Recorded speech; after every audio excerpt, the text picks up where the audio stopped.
Suna zuang ay sa lay tu kol suna zuang si diksi sena selo boy pa sena thang boy pa tu zala ko ka zai ka nai ti la boy pa na thang ka tu chu cha sun ko boy pa na ma tu ni ko pin ni ka nam ta ya thang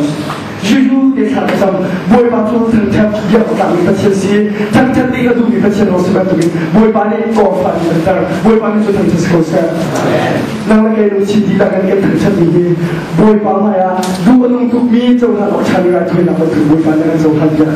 chu cha oi na sa ke awan tu bin boy pa tu cha ka ta ba tu nang la ke cha chani pa si chu boy pa tu cha ke ma sa ke boy tu boy pa cha na au ni na si 1 2 3 boy pa tu cha ke ma sa boy pa tu cha ke ma sa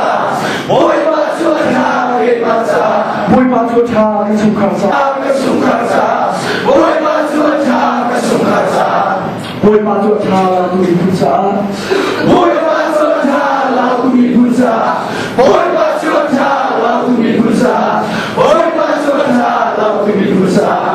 tu sa to ke la tu ni pu ni la ni pu sa ke ko la boy pa ni tu sa pu sa boy pa tu cha ka la ni pu sa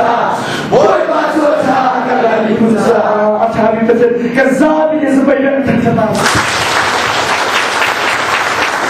Wajua mukawan tu isi sukri at tu chatika nang la kai chu mi sin chia sia ba than ha ni ka si chu cha chun boy pa dot na lo a the in kam ma diu lo ha a diu ka ni lu salawin kan u kan naw kan in sung kha kan chi la kan ro chan kan ni phuna boy pa dot lo na ka the dum na ta phidum lu lo da chim ka dum